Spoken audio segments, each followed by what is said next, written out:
Greetings and salutations to all the nations. I cry, but yet no lamentations, no limitations. Birth nations, erasing any opposition that I'm facing. No competition, none better. True go-getter, cold weather going shirtless, no sweater.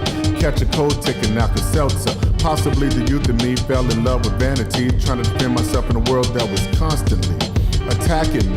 I pushed their pride aside and called the people absurd. All I ever really had was just balls in my word, and all I really wanted was just to be me. But the human hybrids call my love vanity. That's insanity. But if loving me is wrong, then I don't want to be right. So you can call it pride all you want, but I am ready for the fight. Pride interferes with your recognition of the grace of God. Ooh, my burning desire, and I won't stop rocking till I retire. But the homunculi want me to burn in the fire. But the spirit in me only has one requirement, that I keep on going for mine. My shine, it is the shine of the divine. They want me to envy their third dimension status, but they can never touch me with the mic apparatus. They want me to believe that I lack ability. But when the God in me says otherwise, as a child, they try to pull the wool over my eyes. Surprise, I'm getting better learning to alkalize. They want to beat me, hence all the reason for their envy. Envy is the desire for other status, abilities, or situation. When I walk across the cosmos singing my song, I fall in love again, ancestors singing along. While all alone, I fall in the zone. I'm calling you now so you can answer the phone. Possibly we could all be free if it weren't for this thing that we call gluttony. Personally, I really do not have a problem with your desires.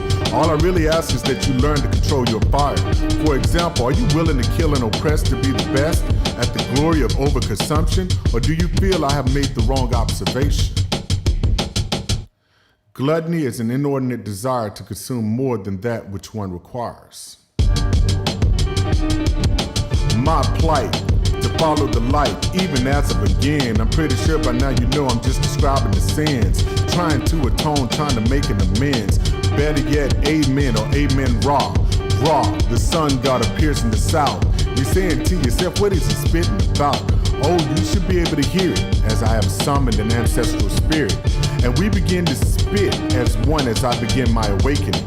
The third dimension still calling me a beast, as my loins crave for the feast, as the planet longs for her. Can't just have one which always causes a stir. The melanin women, all of them are beautiful, hence the problem, lust.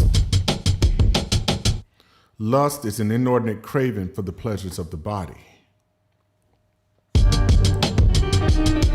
They say that it's 7 deadly sins, yes 7, and these are the 7 that keeps us from heaven, so that makes them deadly. Oh, but check out my melody. But it is not always anger that causes the felony. It is the commitment to a belief that is in direct conflict with the relief or the mercy of God, spare the rod. But a more interesting question, not a suggestion, is the being that speaks through you the God of love or hate? To which is thy fate?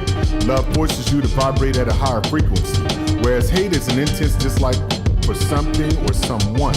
Hence your anger or wrath towards me, an unfortunate outcome. God has laid out my path, which explains the homunculized wrath.